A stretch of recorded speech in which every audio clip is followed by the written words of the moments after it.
Lucius Quintius Cincinnatus lived a life that Romans would remember as the model of virtue, duty, and humility. Born in the early days of the Roman Republic, he belonged to a noble family, but did not live in luxury. Instead, he worked his own small farm, valuing simplicity over power.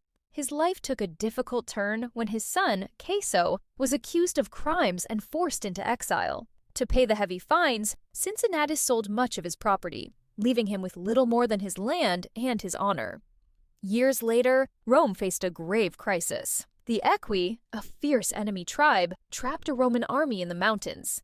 In desperation, the Senate turned to Cincinnatus, known for his integrity and strength of character. Messengers found him in his field, plowing. Covered in dust and sweat, he listened as they offered him absolute power as dictator, a role meant only for emergencies. Without hesitation, he accepted. Not for glory, but for duty. Cincinnatus immediately acted. He gathered an army, inspired the citizens, and marched swiftly toward the trapped soldiers.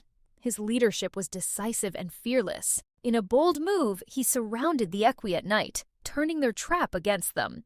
By morning, the enemy was defeated, and the Roman army was freed.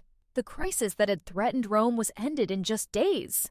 What made Cincinnatus remarkable was not only his victory, but what followed. Though he held absolute power, he did not cling to it. After only 16 days as dictator, he resigned his position and returned to his farm.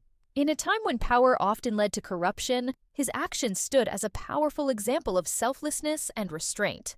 Years later, Rome once again faced danger and called upon him. Despite his age, Cincinnatus answered the call a second time. Once more, he accepted the role of dictator, restored order, and stepped down as soon as stability returned. Each time, he proved that true leadership lies in service, not control.